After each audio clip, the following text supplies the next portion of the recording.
After tapping all their resources, investigators are unable to link a killer to his crime. Will 6 beer bottles make a case? A woman is pulled from her watery grave. The only witnesses have taken wing. Detectives must use an empty cocoon to catch a murderer. A shrewd serial poisoner stays one step ahead of the law. To stop him, investigators need to rouse a confession from a graveyard of deleted computer files. Police rarely have the benefit of smoking guns or bloody fingerprints to solve crimes. After the obvious leads grow cold, detectives with an eye for detail can use science to probe the most unlikely sources.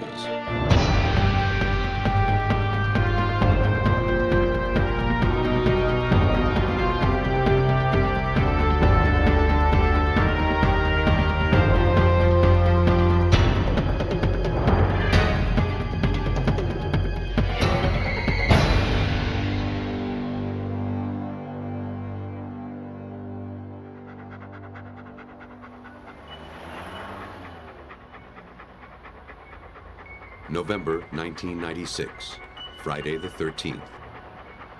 A man and his dog took their usual morning stroll past the soccer fields at the YMCA in Columbia, South Carolina. But on this day, something stopped them in their tracks. What he thought was a childish prank turned out to be frighteningly real. Face down in the grass lay the motionless body of a woman. Her hair was covered with blood. Authorities confirmed that the woman was dead, shot several times in the head at close range. Using her body temperature as a gauge, they estimated that she had died just hours before, sometime between 3 and 4 that morning.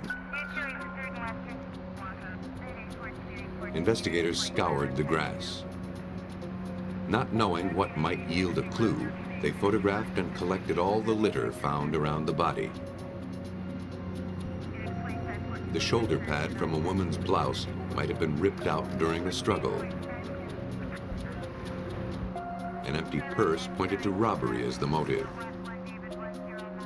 2 empty beer bottles could hold a killer's fingerprints. It was too soon to tell. Expanding their search, police found evidence of more immediate value.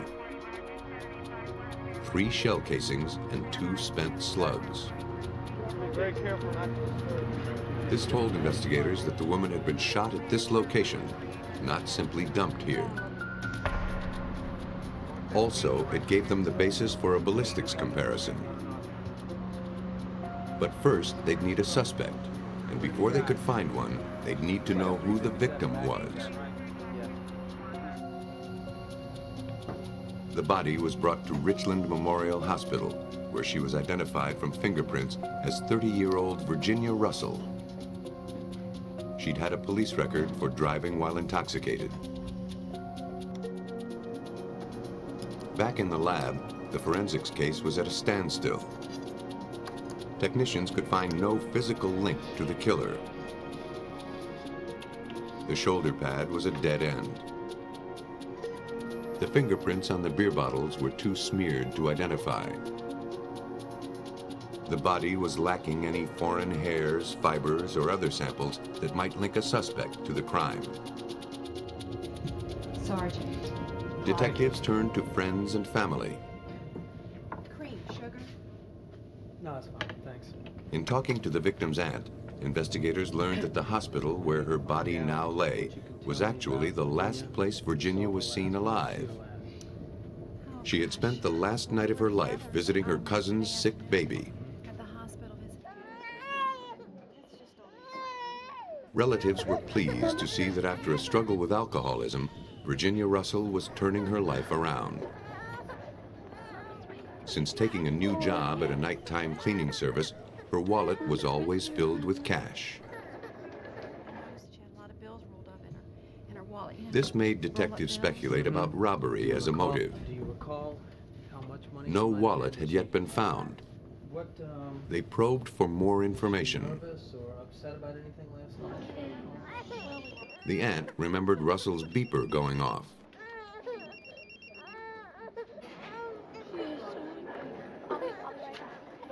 When Russell returned the page, she was overheard taking directions to an address in the neighborhood of Olympia. But Russell wasn't heading out to clean an office. Nor was that the line of work that paid her bills. As another family member conceded to police, Virginia Russell was a call girl working for an escort service. The job put her in the company of any number of shadowy characters, most of whom concealed their identities.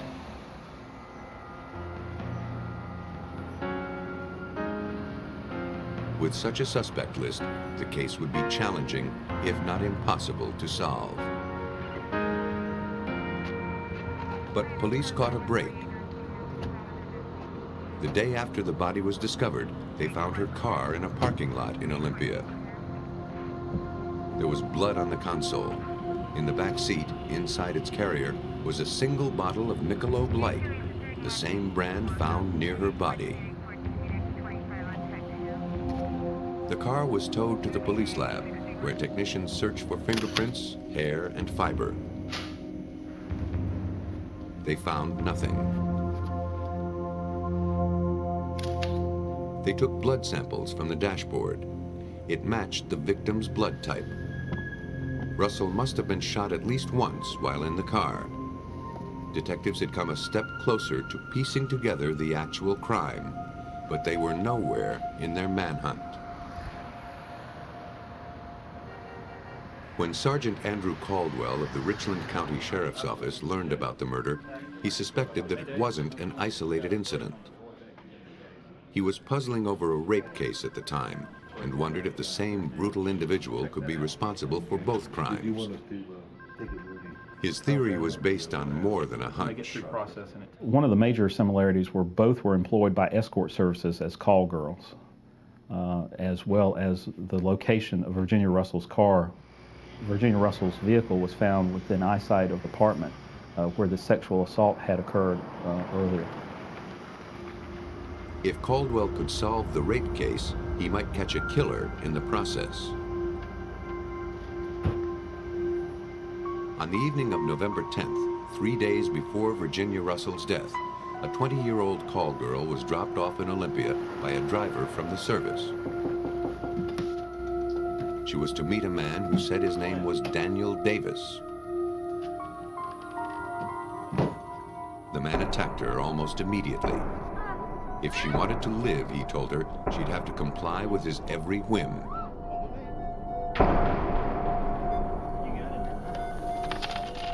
He dragged her to the bedroom and sexually assaulted her. After the attack, he emptied the young woman's wallet and threw her out of the house. As she wandered, dazed, into the neighborhood, her assailant drove away. She got one last look at his face before calling for help. Daniel Davis was a fake name. The apartment, investigators learned, was rented to a man named Roy Beck, Jr., who matched the description the victim gave police. His was a familiar name around the department. A series of burglaries had kept him in and out of trouble since his teenage years. From a computerized database, investigator Randy Strange compiled a group of images from a library of mugshots. By bringing up the specifics of the suspect as far as age, race, height, hair color, the computer automatically gives us possible candidates that match the suspect. Like Roy Beck, all of the men were in their mid-20s, around 5'5", with dark hair. From that lineup, the victim identified Roy Beck Jr. as her attacker. Officers went to Beck's apartment to arrest him for the attack on the call girl, but he was one step ahead of them. they found the place abandoned and in disarray. The power had been turned off. Beer bottles and other garbage were strewn on the floor. Armed with a search warrant, investigators combed through the mess, looking for clues linking Beck to the rape. They found ammunition for various guns.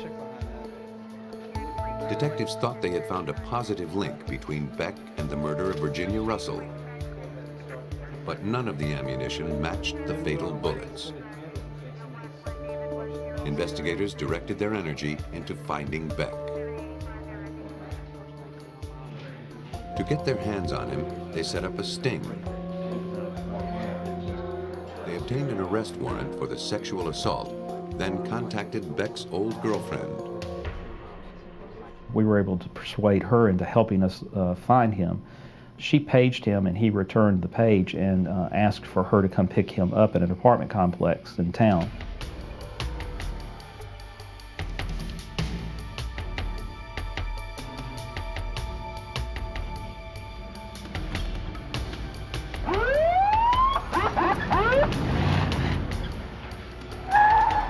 When Beck emerged from his hideout to meet her, he was arrested and brought to the station for questioning. In the meantime, detectives went upstairs to the apartment where Beck had been hiding out. The apartment belonged to Beck's friend, Richard Bulliard. Bulliard consented to a search and pointed investigators to a loaded gun on the sofa. That wasn't the only weapon they found. We were able to locate a large Rambo-style hunting knife, which was described by our rape victim and used in that crime, as well as a phone book in Beck's room that he was using with various escort services underlined and highlighted. The gun, knife, and a pair of boots were collected and brought to the lab, where the first solid links to Virginia Russell's murder were forged.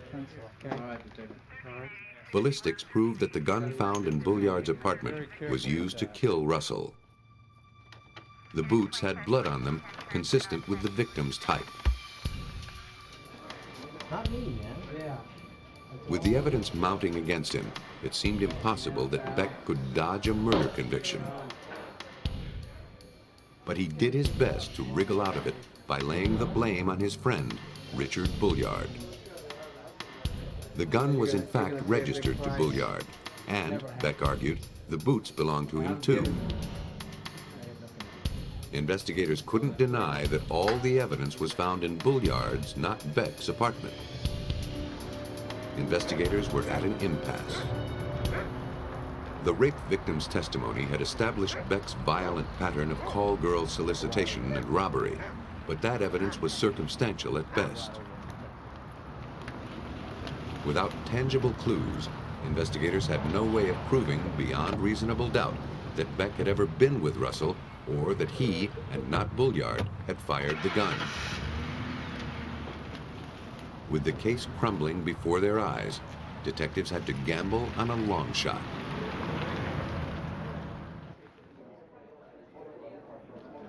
The only physical evidence that connected Roy Beck, Virginia Russell, and Virginia Russell's car was 6 Michelob Light beer bottles. Investigators had found 2 empty bottles next to the body, 3 empty bottles in Roy Beck's abandoned apartment, and 1 unopened bottle in the victim's car.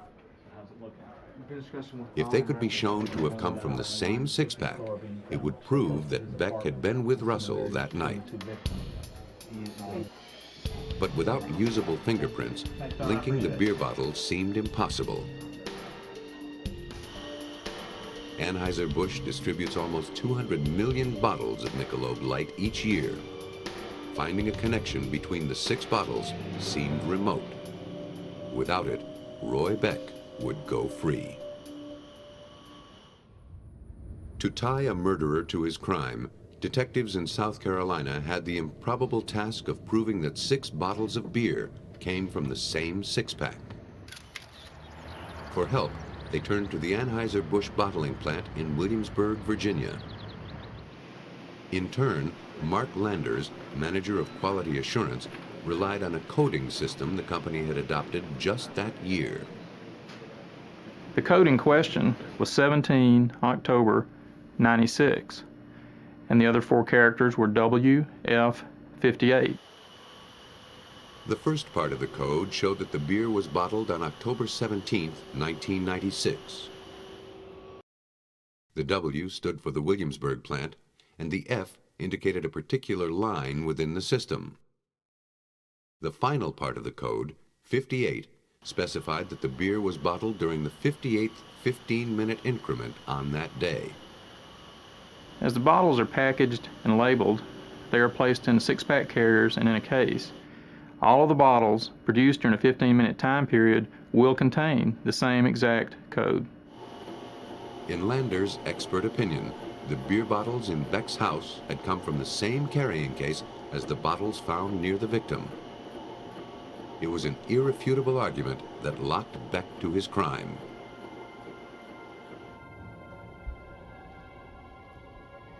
Sought as a last-ditch effort, the beer bottles enabled detectives to piece together Virginia Russell's final hours with Beck.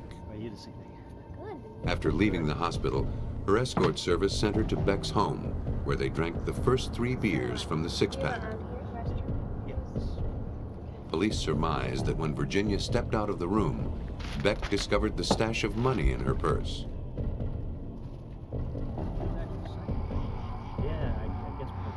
Police theorized that they grabbed the beer and drove to a soccer field where they drank the 4th and 5th bottles. At some point, Beck decided that robbing his victim wasn't enough. He wanted to kill her.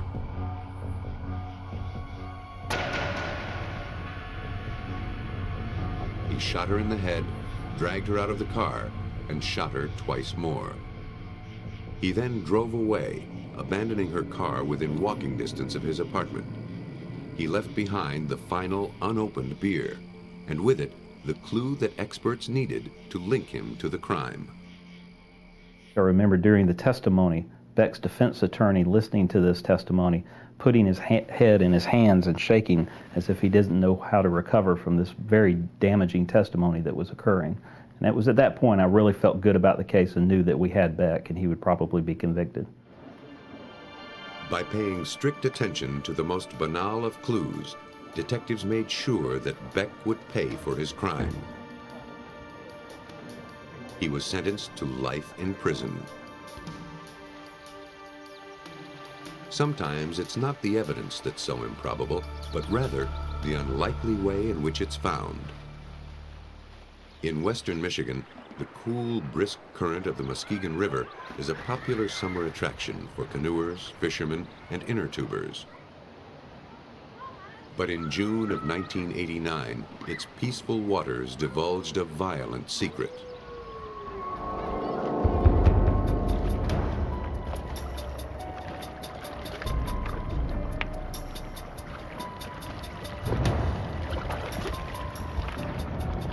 Two recreational divers were scavenging the river bottom for sunken treasure, dropped motors, lost fishing tackle, old anchors. A flash of metal told them they were onto something big, bigger than they thought. It was a red car, belly up in a 15-foot indentation, and there was something floating inside it. Peering through the windows, the divers saw the bloated figure of a human body. They contacted the police.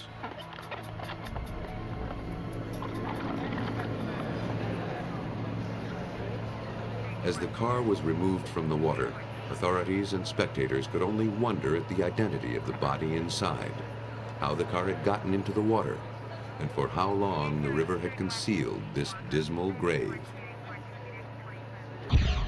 A fully clothed woman was removed from the car.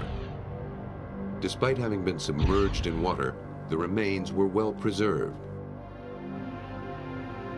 Investigators searched the body and the vehicle for identification, but all they found was mud, insect larvae, and cocoons. The body was taken to the medical examiner's office. In the meantime, investigators searched the area, trying to figure out how the car got into the river. The vehicle had little body damage. The nearby overpass showed no indication of a car accident. Galen Brookins, the chief of police from nearby Fremont, looked for other points of entry. One of the theories that we had entertained was that it was possible for motor vehicles to come down this trail, which other vehicles obviously had, and to end up in the river at this point in a very straight trajectory. The strong current had carried the car to the other side of the pilings, where it finally settled in a deep ditch. Because the car had landed in a deep ditch, it was impossible to see it from the surface. Detectives hoped that the autopsy would disclose the secrets that the river had kept hidden. The medical examiner had two tasks: to help identify the body and to find out how she died. Dental x-rays and fingerprints were taken in the hopes of giving a name to this Jane Doe. Head wounds pointed to the cause of death. This woman didn't die in a car accident. She had been struck at least 6 times with a hard, blunt object. The medical examiner could also determine that she was dead before she went into the river. Someone had tried to conceal her body by pushing her vehicle into the murky depths. While the autopsy was being performed, police ran a search on the vehicle identification number. They learned that the car belonged to David Smith, a nursing home employee who lived not far from the Muskegon River. The discovery of the car and disclosure of David Smith's name raised eyebrows at the nearby Fremont Police Department. 9 months earlier, on October 2nd, Smith had paid a visit to the station. He came to report his wife missing. At the time, police suspected nothing more than a typical domestic dispute and a spouse who was blowing off some steam.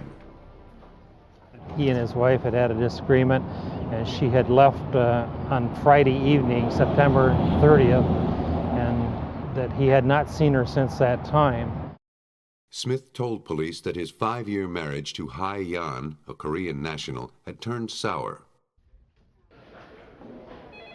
After their latest screaming match, she threw a plate at him, then climbed into her car and drove off.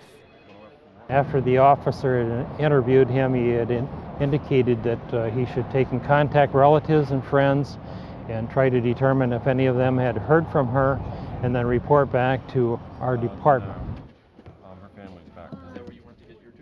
But months passed without any follow-up from David Smith, nor any sign of the missing woman or her car.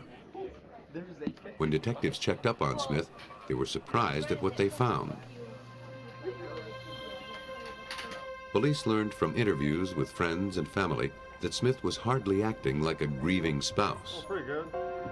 Just 4 days after reporting his wife missing, he had filed for divorce. He'd been actively dating since and wasted no time in pawning Hye-Yon's jewelry. Clearly, Smith didn't expect to hear from Hye-Yon ever again. Though his behavior was suspicious, it was not illegal.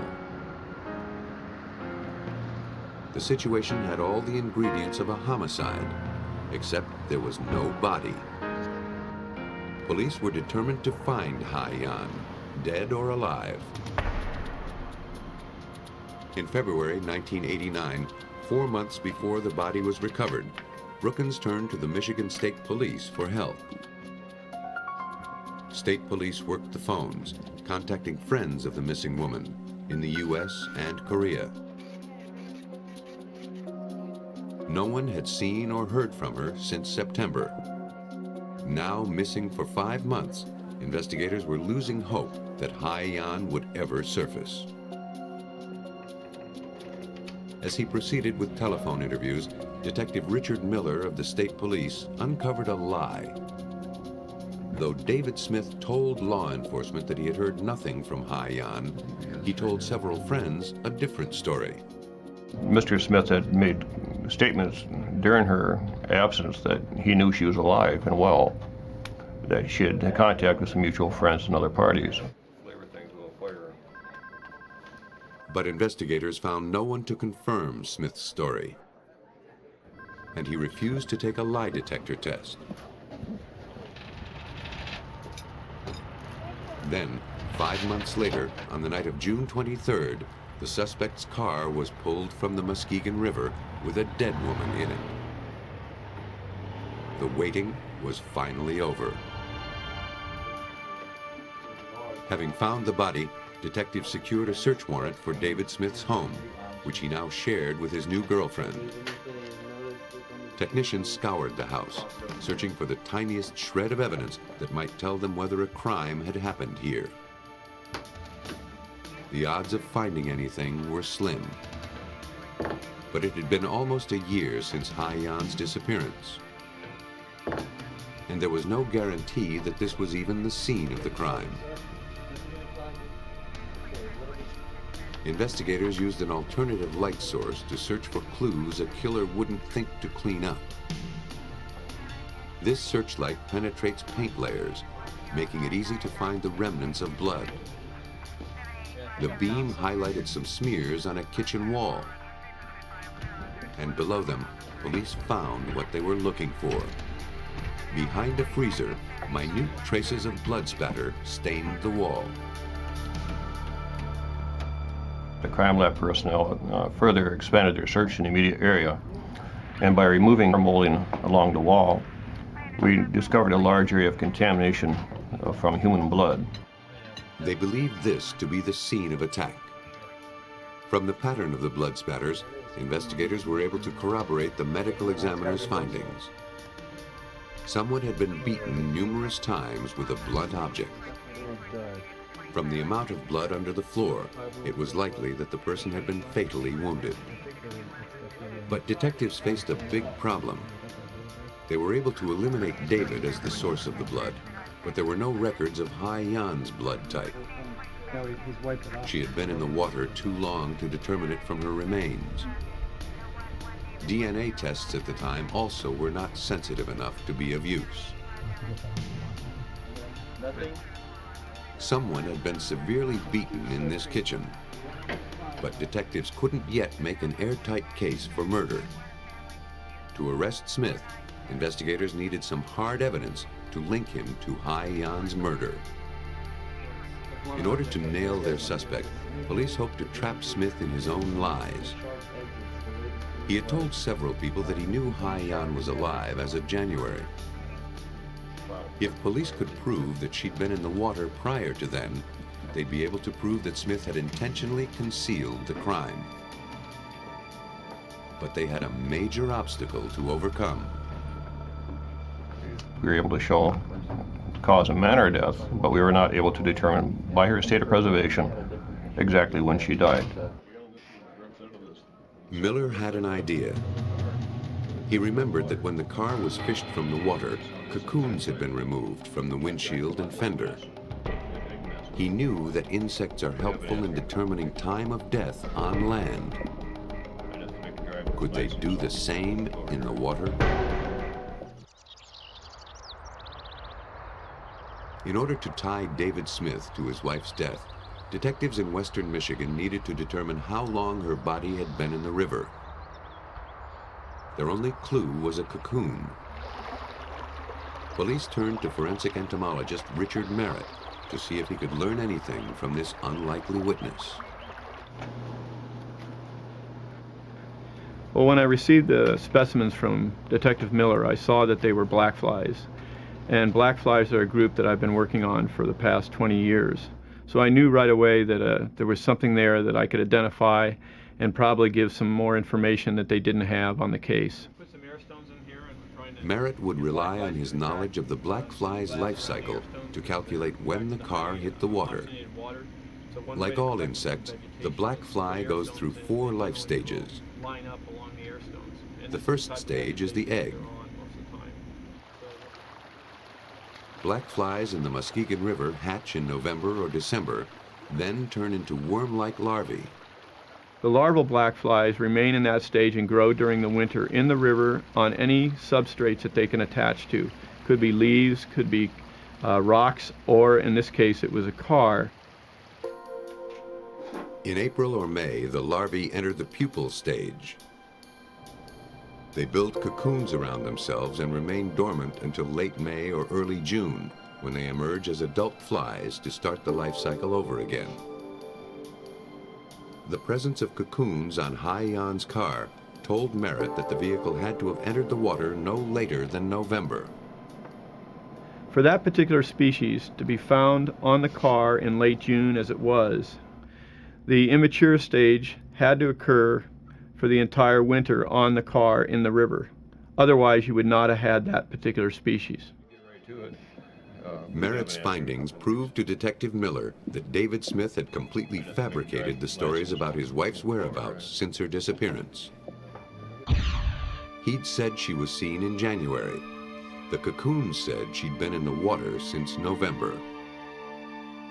Mr. Smith had told co-workers and others that he knew his wife was alive and that she had contact with various people across the nation.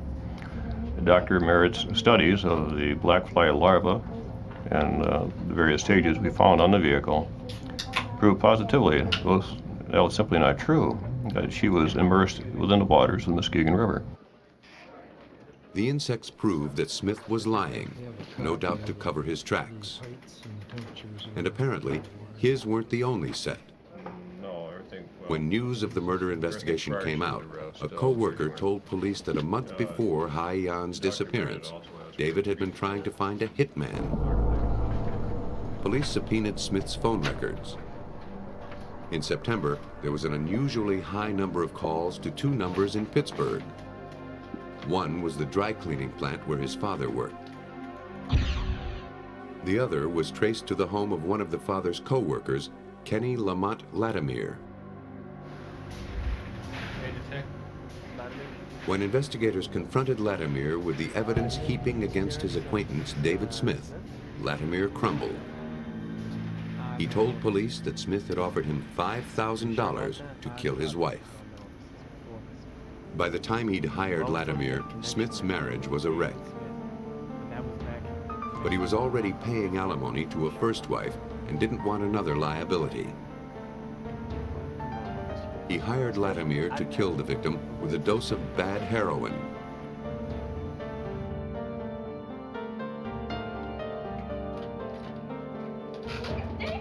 But the plan didn't work, so Smith beat her to death with a wooden statue.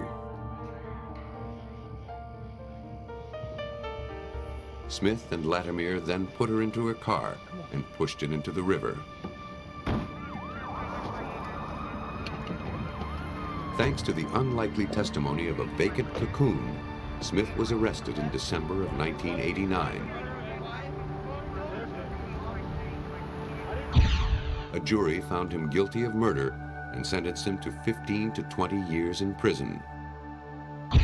For their parts in the murder and conspiracy, Kenny Lamont Latimer received 20 to 60 years, and Smith's father got 3.5 to 5. The improbable testimony of the black fly foiled David Smith's plot to cover up the murder of his wife. In Dana Point, California, detectives would rely on more improbable evidence to link a killer to his actions. For years, 46-year-old Janet Overton, a public official, had suffered from declining health. Though dizzy and weak, she was determined not to let illness keep her down. On a January morning in 1988, she looked forward to a family outing on the Pacific Ocean. She never made it past the driveway.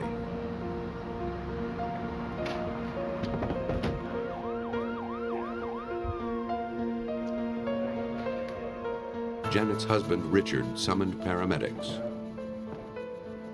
But Janet was beyond help.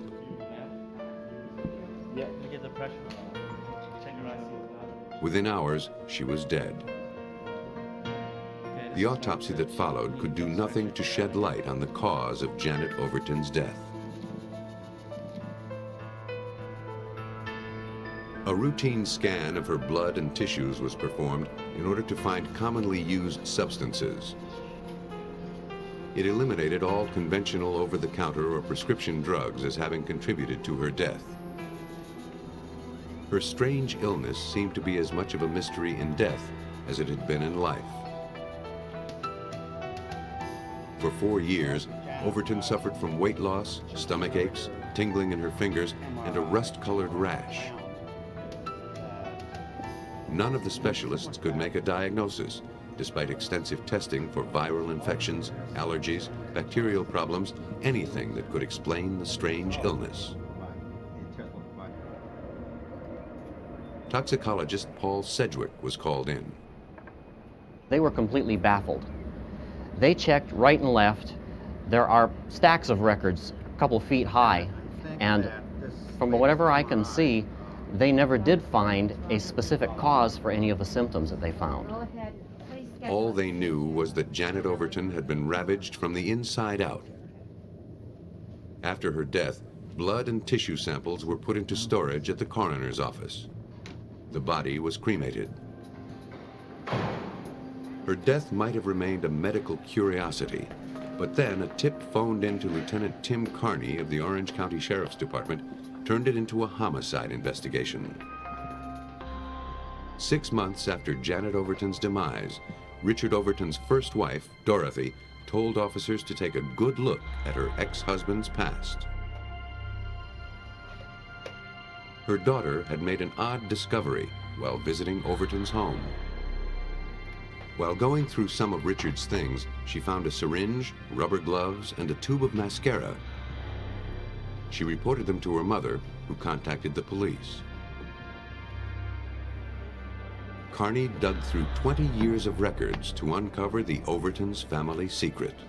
Dorothy Boyer told us that after her divorce from her husband around 1967, that there was a series of years where she suspected her husband had been poisoning her. Like the second Mrs. Overton, Dorothy's health declined between 1967 and 1973. She would become violently ill without explanation. She was dizzy. Her mouth tasted of metal. One day, she noticed a strong sulfuric smell coming from her shampoo. The same odor emanated from some of her food. She began to suspect that Richard, who had access to her house even after their divorce, was trying to kill her. To find out for sure, she laid a trap.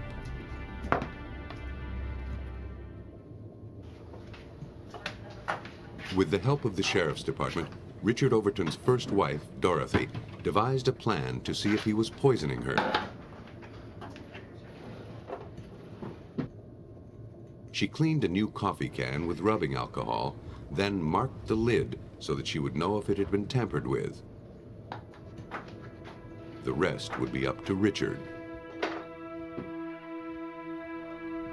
After 3 days, she discovered that someone had opened the lid. Fingerprints lifted from the can were compared to Richard's, taken when he applied for a municipal job. They matched. Without his ex-wife's permission, Richard Overton had snuck into her house, gone into the cupboards, and mixed some reddish powder into her coffee. When the contents were tested, investigators discovered a strong-smelling mineral called selenium. Selenium is an element which in small amounts is necessary for good nutrition and health.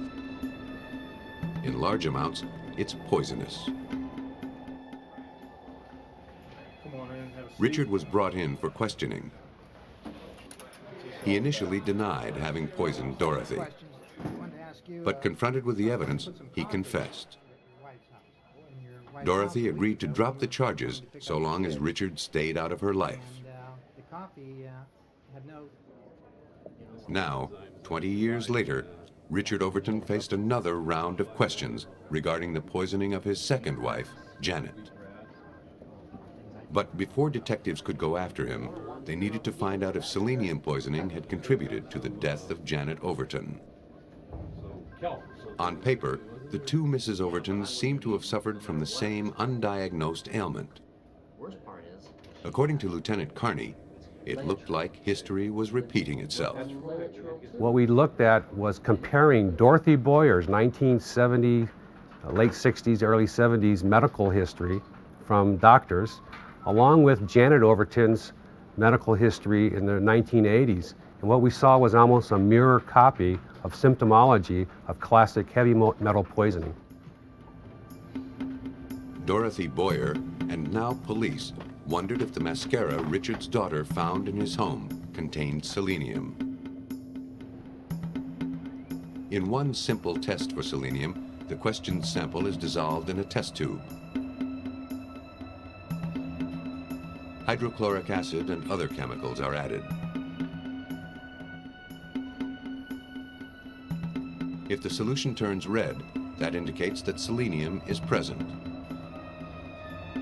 Tests on the mascara showed it contained selenium.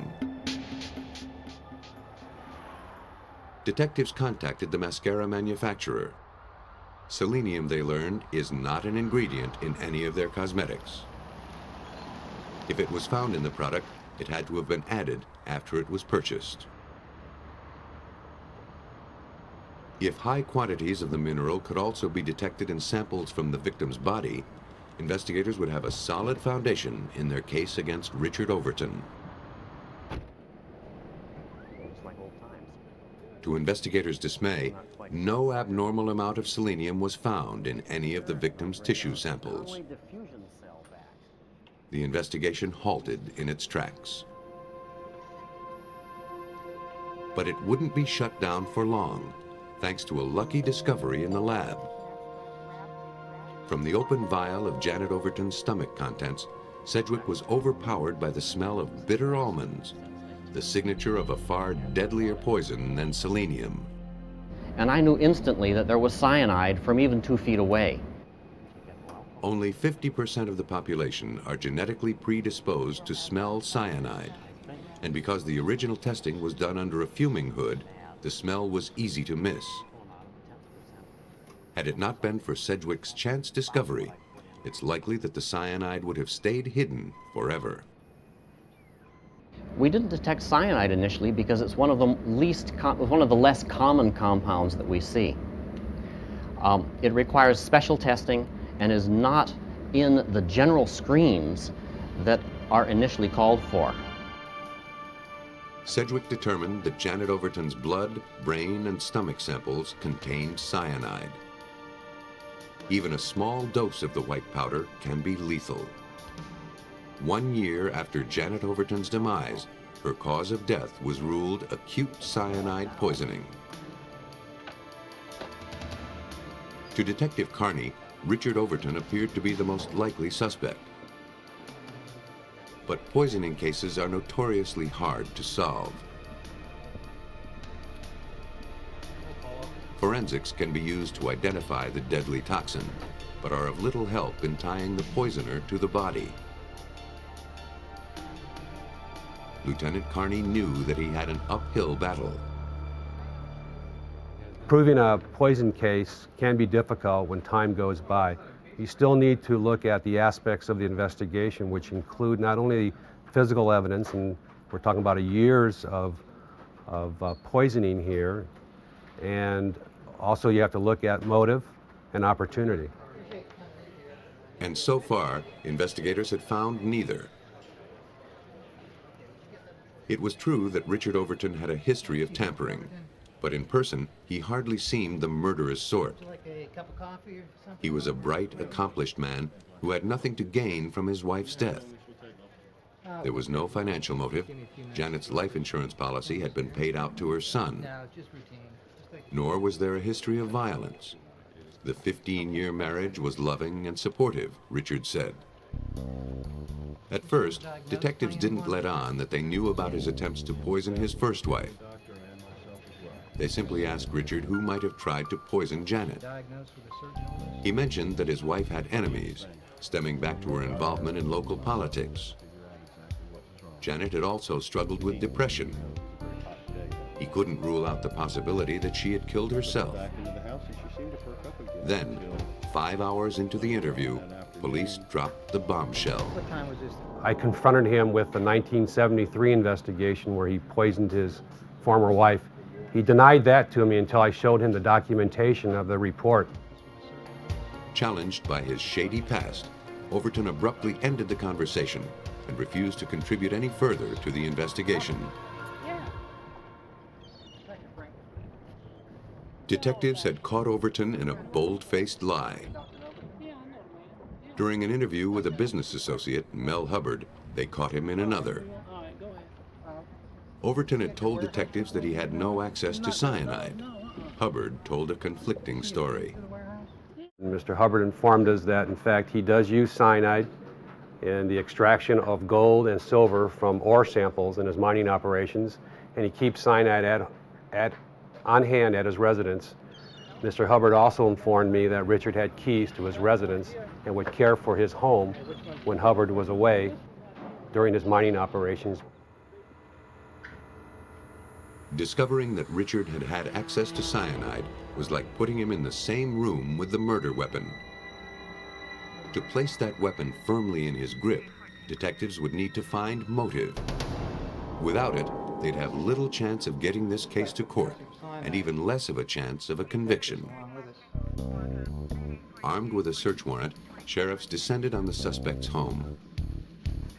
They seized Richard's diaries, along with his computer, and 131 diskettes. Richard's children had told investigators that he kept a voluminous diary. First, he'd write notes longhand, and then he'd type more detailed versions into his computer. Finding some confession in the suspect's own words would be detectives' last chance at making their case. Careful inspection showed that some of the writing had been manipulated. Entries had been whited out. The page corresponding to the date of Janet's death had been removed. By using an ultraviolet light to see through the whiteout, investigators learned that Richard suspected Janet of having an affair. There was the possible motive, but investigators needed more to prove it. Detectives hoped to find answers in Richard's computer files. They spent hours scouring the hard drive and opening diskette after diskette, but they came up empty-handed. It seemed that Richard had erased or written over almost all of his electronic diary. But then, detectives noticed something strange. At the bottom of one of the documents were a few jumbled lines of text. And in the text were phrases that suggested diary entries. Perhaps the data wasn't gone after all. But how to retrieve it from the computer? Detectives in Orange County, California, believed that Richard Overton's computer would tie him to the poisoning death of his wife, Janet. But Overton had erased his hard drive and diskettes. Does this allow us to print? Data retrieval experts were called in to launch the first forensic computer probe in Orange County history. Though Overton had cleansed files, computer experts like William Riddle knew that there was a good chance the information was still on the computer. What most people don't know is that once you delete a file off a computer or a disk, and the information that was in the file actually are still there on the computer. It's just that the computer has turned a small flag or a character and has told the table of contents section of the computer that this space is now available for storage. So something can be overwritten in this space. Inside a computer, media is stored in files as magnetic information. Sometimes that information overlaps. The process is like typing and retyping over the same sheet of paper. Riddle began his work by copying all of Overton's computer files. This way, he wouldn't risk losing the data for good during his investigation. He installed a specialized computer program on their systems, then set about the grueling process of opening files one at a time. The program removes layers of text, leaving behind bits and pieces of documents that were once stored there. It took hundreds of hours to expose the raw, unformatted tangle of text, but that was only the beginning. Using the handwritten diary as a reference, technicians then sorted through the files, piecing together Richard Overton's diary word by word. From the jumble, technicians were finally able to reassemble Richard Overton's secret diary, and with it, his intention to kill his wife. The recovery of Overton's damning words would prove to be a turning point in the case. Though the suspect had proclaimed that he and the victim had a loving marriage, his own words, pulled from electronic oblivion, would prove otherwise. In fact, there was a point in the discs where Richard Overton stated that his love-hate relationship for his wife had turned purely to hate, and that something was going to happen very soon. This was just a few short days before her death on January 24th. Investigators surmised that Richard was angry about his wife's infidelity and resentful that she'd achieved political success without a formal education. As he had done with his first wife, he added selenium to his wife's beauty products and food to set up a long-term illness. At some point, he'd stopped giving her the selenium and it cleared from her body. Then, he administered a single lethal dose of cyanide to kill her. He thought that no one would ever be able to catch him. And he was nearly right. Had it not been for his own writings, detectives would have had only their suspicions. After years of investigation, they now had both motive and opportunity. The information retrieved from the computer disks convinced the jury that Richard Overton had plotted for years to kill his wife. After only 6 hours of deliberation, they found him guilty of first-degree murder. He was sentenced to life in prison without parole.